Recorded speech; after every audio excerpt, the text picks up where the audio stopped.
Olá, eu sou o professor Lucas Neto. Sejam bem-vindos a mais um programa Escola Bíblica no seu lar.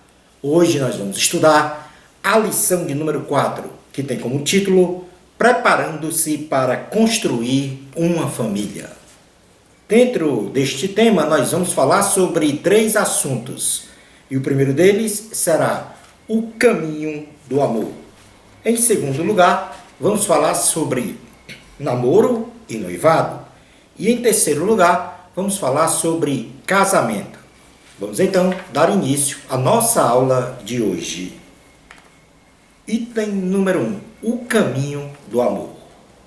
O amor pode ser manifestado por uma afeição, um bem-querer, mas também por uma exortação, a demonstração, correção, repreensão ou até mesmo um forte castigo ou uma forte disciplina, sempre visando o bem-estar social, psicológico, biológico e espiritual de uma pessoa, ou de marido e mulher, ou de uma comunidade, ou de um povo, ou de uma nação, ou de uma civilização. Na carta aos Hebreus, capítulo de número 12, versículos 2 ao 6, tem essa conotação sobre o amor.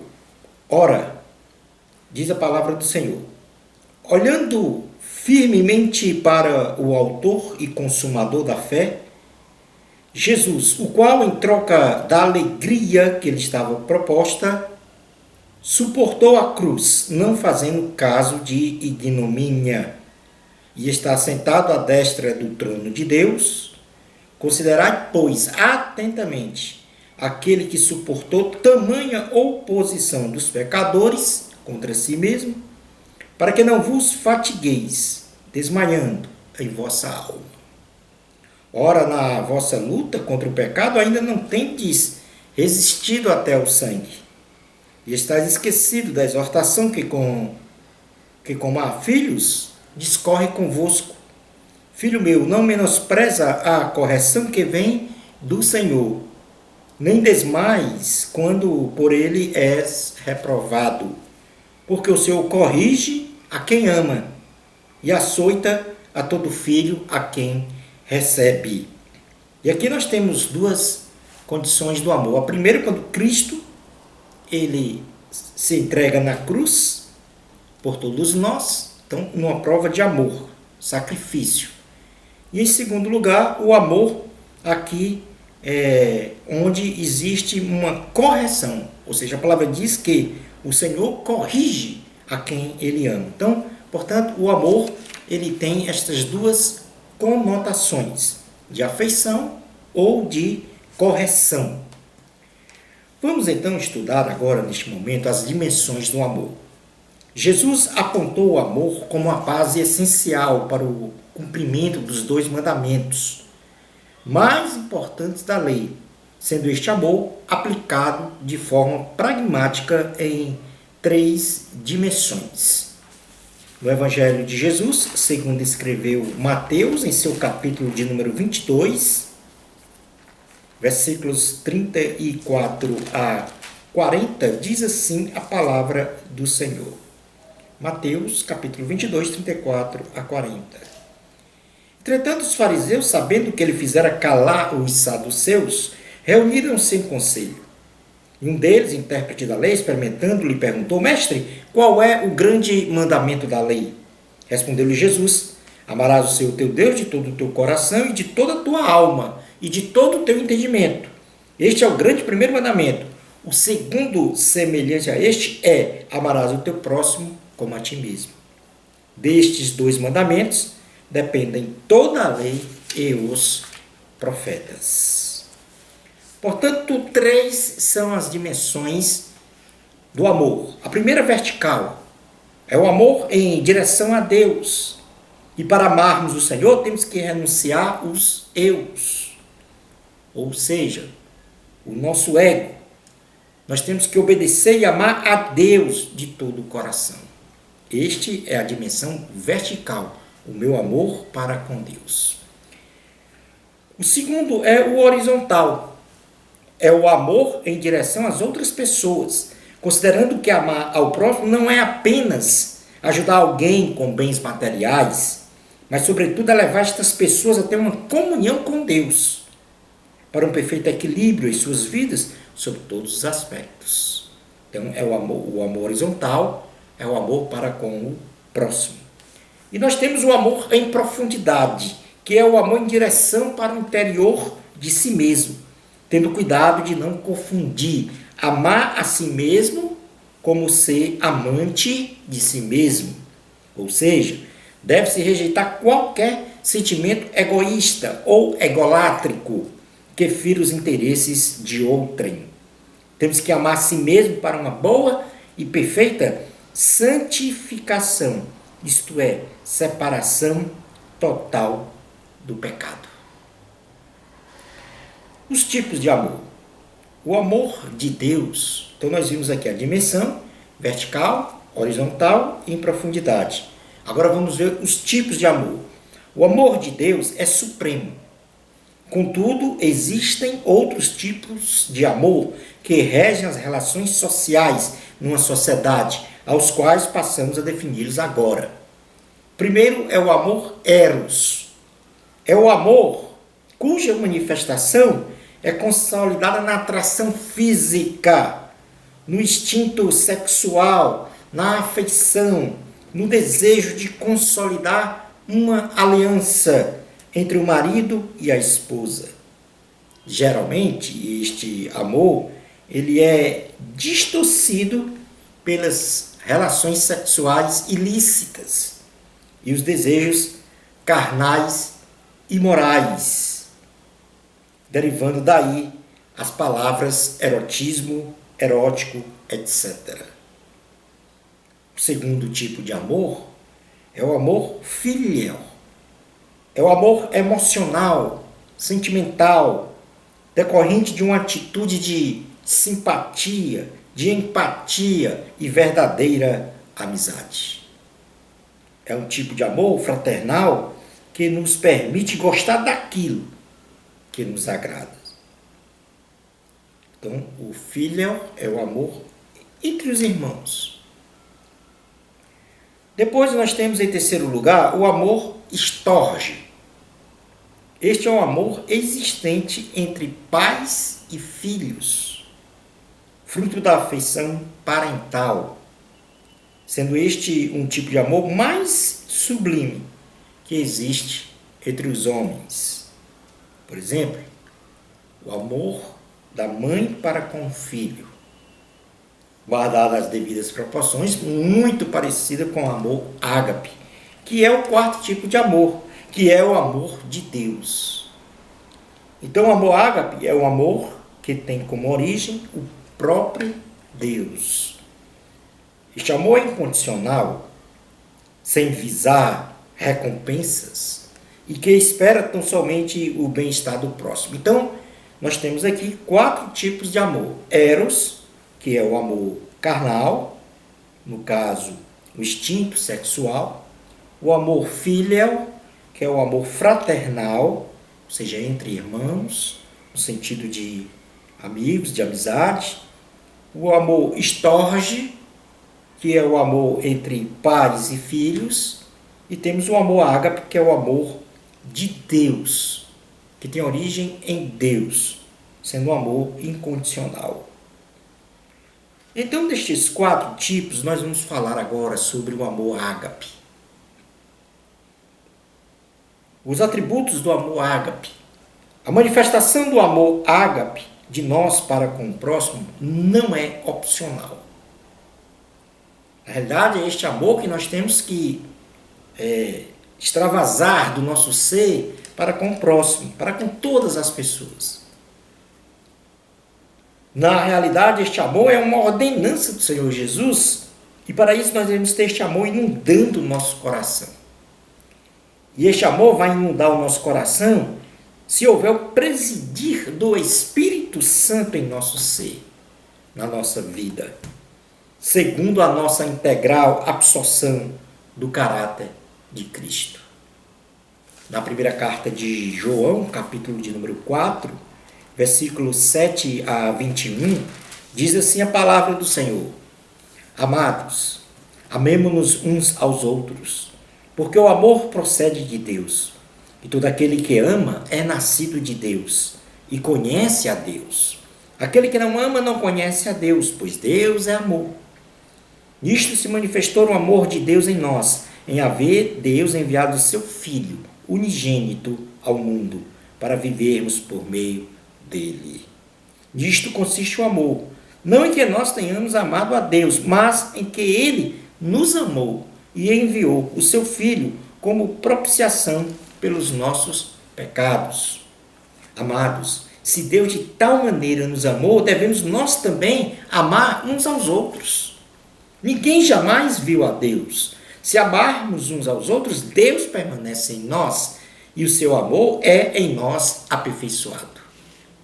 Nisto conhecemos que permanecemos nele e ele em nós, em que nos deu do seu Espírito. E nós temos visto e testemunhamos que o Pai enviou o seu Filho como Salvador do mundo. Aquele que confessar que Jesus é o Filho de Deus, Deus permanece nele e ele em Deus. E nós conhecemos e cremos no amor que Deus tem por nós. Deus é amor. E aquele que permanece no amor, permanece em Deus e Deus nele. Nisto é em nós aperfeiçoado o amor, para que no dia do juízo mantenhamos confiança, pois segundo ele é, também nós somos neste mundo. No amor não existe medo, antes o perfeito amor lança fora o medo. Ora, o medo produz tormento, logo aquele que teme não é aperfeiçoado no amor. Nós amamos porque ele nos amou primeiro. Se alguém disser amo a Deus e odiar a seu irmão, é mentiroso. Pois aquele que não ama a seu irmão, a quem vê, não pode amar a Deus a quem não vê. Ora, temos da parte dele este mandamento, que aquele que ama a Deus, ame também a seu irmão. O apóstolo Paulo, na primeira carta aos Coríntios, capítulo 13, então vamos lá fazer uma leitura nesta passagem, primeira carta aos Coríntios, capítulo 13, versículos 4 ao 7, ele nos ensina que o amor ágape possui os seguintes atributos.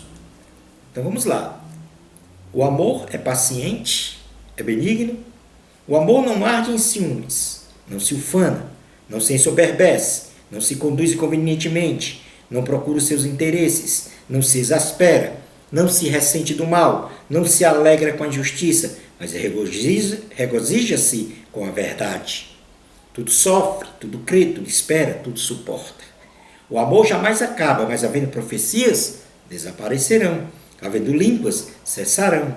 Havendo ciência, passará. Portanto, aqui ele traz 10 características do amor. A primeira é que o amor é paciente. Quem tem um amor divino não valoriza o padecer e o sofrimento próprio. Não murmura, possui domínio próprio, é prudente e sabe o momento certo de agir. Como segunda característica, diz que o amor é benigno. Quem tem um amor divino não é cheio de malícias, de má fé, e não pratica o que é mal, mas pratica sempre o bem e boas obras. Como terceira característica, ele diz que o amor é não invejoso. Quem tem um amor divino não cobiça os bens materiais do próximo, não se entristece com o sucesso, êxito e bem-estar de seu semelhante. Como quarta característica, o amor não se ufana. Quem tem um amor divino não trata com leviandade, não permite buscar egoisticamente o eu, a vaidade, a vanglória, o poder pelo poder, a satisfação pela satisfação. Como quinta característica do amor ágape, o amor de Deus, o amor não se ensoberbece. Quem tem um amor divino não faz nascer em seu coração um senso de superioridade sobre os outros, não é orgulhoso, não se considera autossuficiente. Como sexta característica, o amor não se porta com indecência. Quem tem um amor divino não se conduz inconvenientemente, ao contrário, segue os bons costumes, demonstra pudor, recato e respeito para com todos. Como sétima característica, o amor não se irrita, ou seja, não se exaspera. Quem tem o amor divino aceita o contraditório de suas ideias, sem irritação, não se embrutece e agride verbalmente ou fisicamente os seus semelhantes. Pode até se irritar, porém não manifesta sua irritação através do pecado. Como oitava característica, o amor não suspeita o mal. Quem tem o amor divino não se ressente do mal, não faz suposições maldosas contra o próximo, não é preconceituoso e não julga as pessoas pela aparência. Como nona característica, o amor não folga com a injustiça. Quem tem o amor divino não pratica e nem compactua com atos de injustiça de qualquer ordem. E como décima característica, o amor, ele folga com a verdade. Quem tem o amor divino preserva e defende a verdade e jamais promove a mentira ou o engano. O amor, ele é uma virtude indispensável para sermos verdadeiros cristãos. E é na base do amor que a nossa fé cristã é autenticada, segundo as nossas boas obras. Passemos agora a estudar o item número 2 da lição: namoro e noivado. Definição de namoro. Definimos namoro como a aproximação entre um homem e uma mulher para desenvolverem uma relação sentimental em busca do conhecimento social e espiritual um do outro. Excluído aí qualquer forma de conhecimento físico ou sexual. Visando no futuro, então, este namoro, a consolidação de uma união entre os dois pelo matrimônio, de forma a serem felizes para sempre. Quais são os princípios base para o namoro? Em primeiro lugar, o primeiro princípio é o de santidade. O Senhor nos conclama a sermos santos. Isto significa que devemos rejeitar os valores morais do mundo, contrários à vontade de Deus, e nos voltarmos inteiramente para o Senhor Jesus em amor, obediência, serviço e adoração, sendo então a sua imagem e semelhança pela ação direta do Espírito Santo sobre nós, bem como estando com o corpo morto para o pecado, assumir o estado de santidade como templo e habitação do Espírito Santo. Na primeira carta do apóstolo Pedro, em seu capítulo de número 1, versículos 13 a 16, diz assim: primeira carta de Pedro, capítulo 1, 13 a 16. Por isso, cingindo o vosso entendimento, sede sóbrios e esperai inteiramente na graça que vos está sendo trazida na revelação de Jesus Cristo. Como filhos da obediência, não vos amoldeis às paixões que tinhais anteriormente na vossa ignorância. Pelo contrário, segundo é santo, aquele que vos chamou, tornai-os santos também vós, mesmos em todo o vosso procedimento, porque escrito está: sede santos, porque eu sou santo. Portanto, primeiro princípio básico para o namoro: santidade. Em segundo lugar, pureza moral e sexual. A cada dia que passa em nosso tempo, a humanidade se elameia na promiscuidade e na perversão sexual.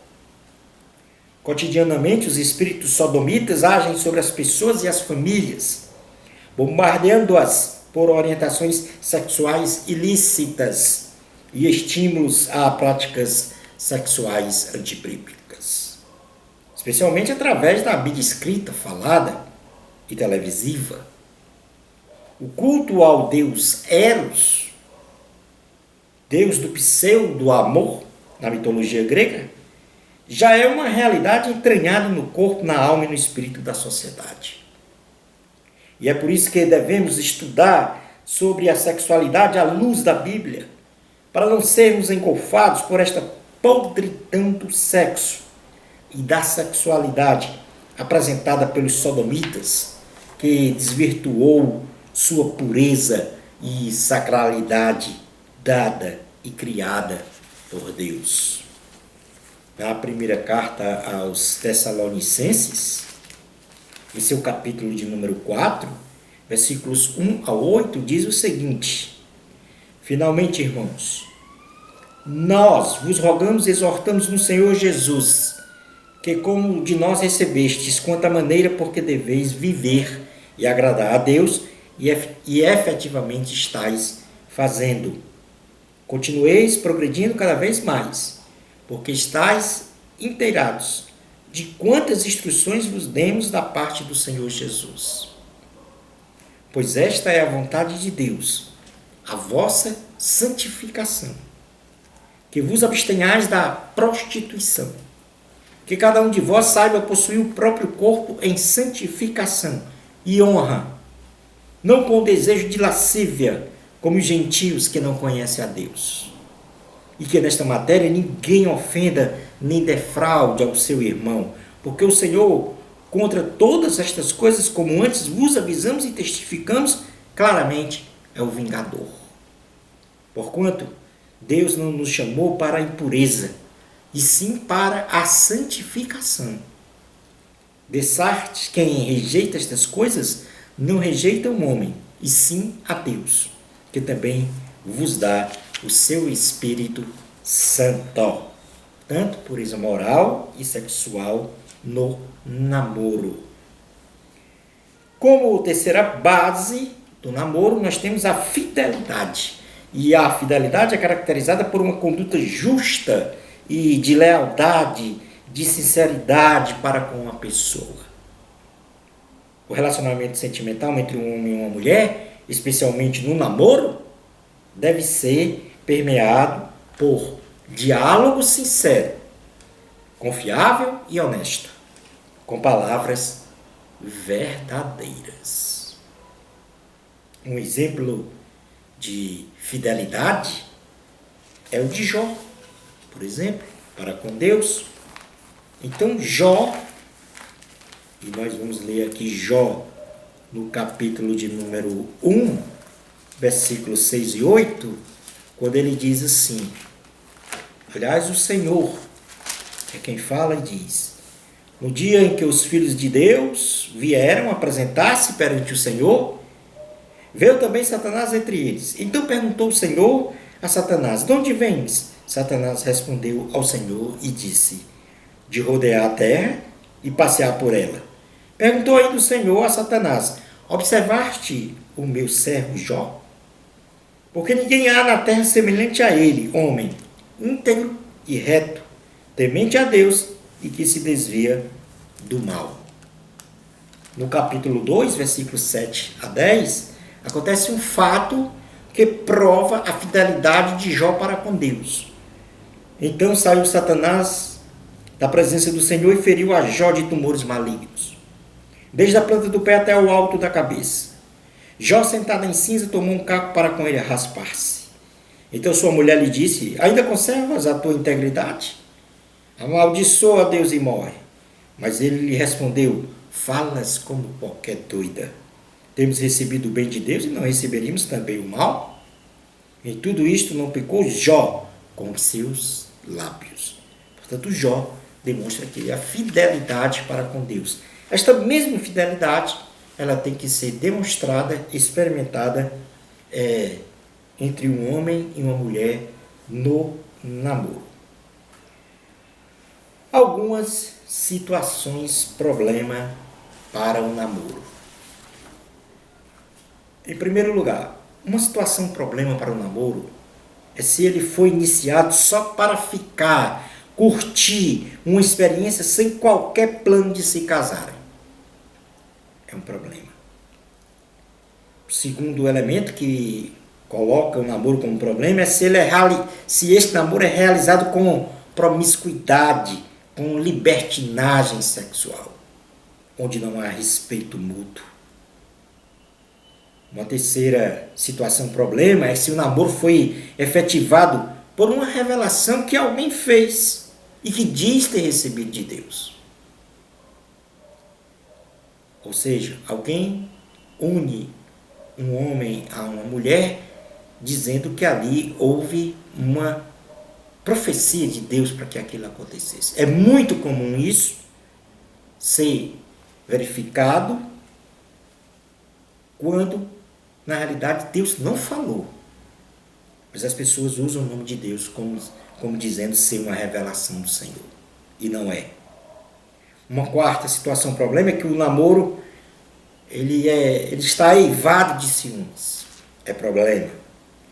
Uma quinta situação, problema, é que o namoro ele tem uma longa duração, sem qualquer plano de casamento.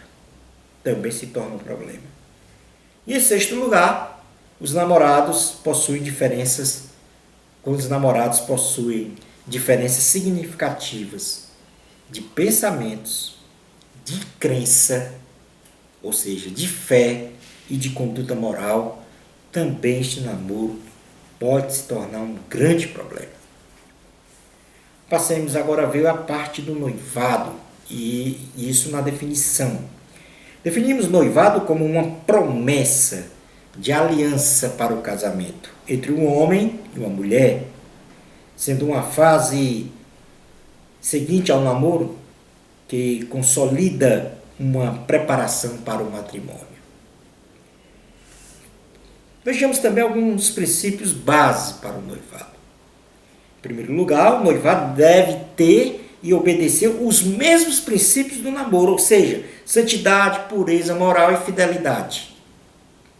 Santidade, pureza moral e sexual e fidelidade. Em segundo lugar, por se tratar de uma fase de preparação para o casamento, as questões sociais e econômicas já devem ser objeto de planos e de realizações, onde vão morar, a mobília, sustentabilidade financeira para o casal e outras utilidades. Em terceiro lugar, como princípio base do noivado, a promessa de aliança para o casamento, ou seja, o noivado, deve ser feita no altar do Senhor, com a aprovação inconteste dos pais dos noivos, da igreja, representada pelo pastor, e a mais importante aprovação, que é a de Deus. E nós podemos ler em Colossenses capítulo 3, carta aos Colossenses, no capítulo 3, versículo 15, diz assim a palavra do Senhor. 3, 15. Seja a paz de Cristo o árbitro em vosso coração, a qual também fostes chamados em um só corpo, e sede agradecidos. Jesus tem que ser o nosso árbitro. Portanto, tem que ter a aprovação de Deus para este noivado. E como quarto e último princípio básico para o noivado ele não se investe de prerrogativa para a consecução do sexo pré-nupcial. Sexo só pode ser realizado quando os noivos se tornam uma só carne, uma só pessoa, ou seja, sexo só após o casamento. Portanto, aí terminamos estes comentários sobre namoro e noivado. Passemos a falar agora sobre o casamento. E vamos já iniciando sobre a definição. Definimos casamento como uma aliança perpétua feita entre um homem e uma mulher, consolidado pelo amor, onde os dois tornam-se uma só pessoa, vivendo em harmonia, fidelidade, solidariedade e respeito mútuo, independente das circunstâncias boas ou más que venham experimentar em sua vida matrimonial. Quais são os princípios básicos para o casamento? Em primeiro lugar, o noivado, o namoro, o casamento deve ter e obedecer os mesmos princípios do noivado e do namoro, ou seja, santidade, pureza moral e sexual e fidelidade. Em segundo lugar, como princípio básico para o casamento, o amor deve ser a base fundamental de todo e qualquer relacionamento, mas principalmente na relação sentimental do matrimônio. O amor deve ser puro, sincero, desprovido de qualquer interesse pessoal para uma vida feliz a dois no casamento. E como terceiro princípio básico para o casamento, nós temos que o casamento deve ser honrado, respeitado, valorizado e o leito matrimonial deve ser sem mácula. E aí nós podemos ler na carta aos Hebreus, em seu capítulo de número 13, versículo 4, que diz o seguinte: digno de honra entre todos seja o matrimônio, bem como o leito sem mácula, porque Deus julgará os impuros e adúlteros. Vamos falar agora um pouco sobre a configuração moral e sexual do casamento. A família, como primeira instituição criada por Deus, suportada na aliança do casamento entre um homem e uma mulher, portanto, de cunho heterossexual, se revestiu da mais excelente base para a formação de uma sociedade. Considerando ainda que o casamento deve assumir um caráter também monogâmico, ou seja, um marido para uma só mulher e uma só mulher para um só marido, consolidando também a indissolubilidade, isto é, sem separação conjugal. O Senhor Jesus foi muito contundente quanto à proteção e ortodoxia para esta configuração moral e sexual para o casamento, em certa ocasião, quando falava aos fariseus.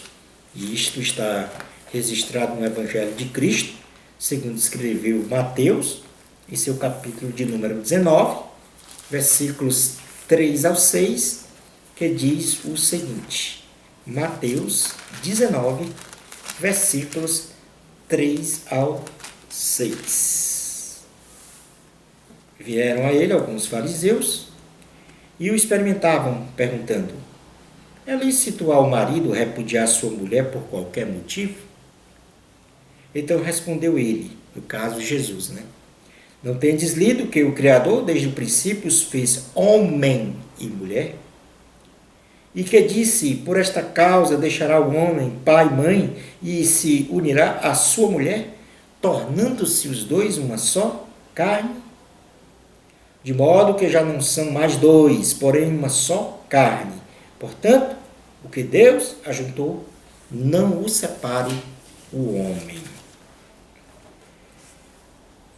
Partindo agora para a questão da circunscrição da relação sexual, foi no âmbito do casamento que o Senhor Yahvé circunscreveu a lícita prática de uma relação sexual. E somente nesta circunscrição é que esta relação é lícita e abençoada por Deus. Então, qualquer relação sexual fora do casamento não é abençoada pelo Senhor. A bênção do Senhor estava sobre Adão e Eva, o primeiro casal humano criado na terra. E Deus, o Criador, deu a seguinte ordem para eles: frutificai e multiplicai-vos e enchei a terra. Somente dentro do casamento, a relação sexual não se constitui pecado, pois muitos textos bíblicos nos revelam que foi Deus quem o criou. Vamos ver aqui em Provérbios, capítulo de número 5, versículos 5 a 15 ao 19. Provérbios, capítulo de número 5, versículo 15 ao 19, diz assim a palavra do Senhor: bebe a água da tua própria cisterna e das correntes do teu poço. Derramar-se-iam por fora as tuas fontes e pelas praças os ribeiros de águas? Seja para ti somente, não para os estranhos, contigo. Seja bendito o teu manancial e alegra-te com a mulher da tua mocidade. Portanto, ele faz aqui uma analogia com a questão da água na cisterna, das fontes nas praças e dos ribeiros nas águas, dizendo que é bendito o manancial, ou seja, a mulher da tua mocidade, aquela em que você fez uma aliança de casamento. Portanto, a circunscrição da relação sexual está apenas limitada ao casamento, não podendo ser realizado fora do casamento. Mas quais são as finalidades da relação sexual no casamento? O primeiro é de procriação. A primeira finalidade para a relação sexual dentro do casamento é a procriação, pois um homem e uma mulher, em seus inerentes aspectos físicos, possuem uma milagrosa capacidade reprodutiva dada por Deus. Este propósito de procriação foi muito bem protegido nas leis de caráter humanitário dadas por Deus a Moisés, pois as núpcias para um soldado de guerra duravam 1 ano, com o intuito de proporcionar ao casal muitas felicidades e condições favoráveis para a procriação. Como segundo ponto, satisfação e prazer ao casal. O ato sexual entre marido e mulher lembra e consolida a aliança firmada entre eles para sempre, bem como o amor entre os dois. A concepção física e emocional de um homem e de uma mulher no contexto de uma relação matrimonial remete aos prazeres físicos e emocionais normais, decorrentes de um relacionamento conjugal fiel e que são ordenados por Deus e por Ele mesmo honrado.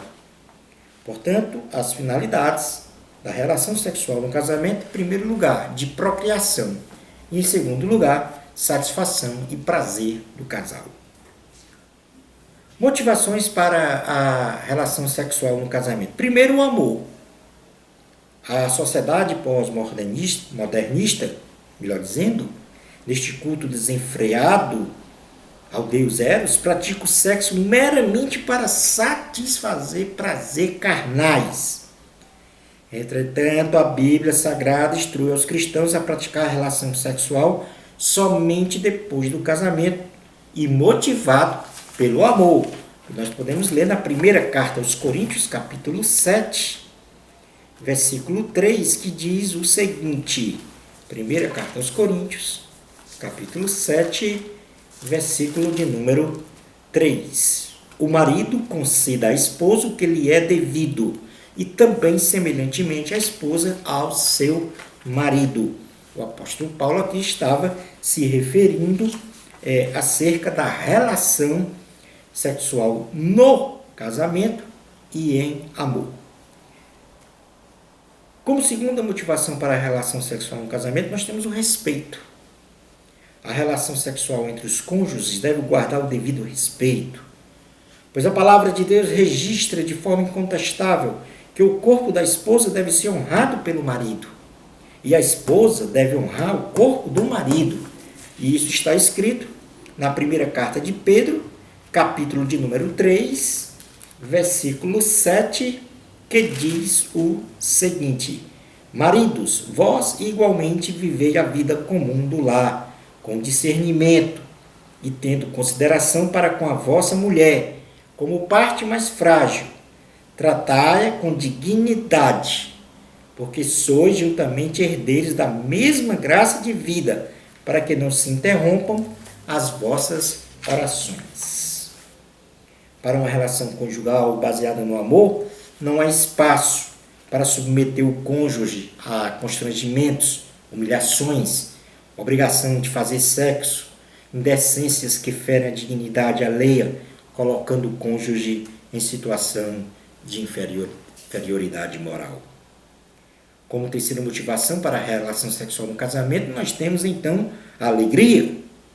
Como o ato sexual tem em uma das suas finalidades um momento de satisfação e de prazer mútuo, então não deve ser praticado com tristeza ou insatisfação, mas com alegria. Provérbios, capítulo de número 5, versículo 18, diz assim: seja bendito o teu manancial e alegra-te com a mulher da tua mocidade.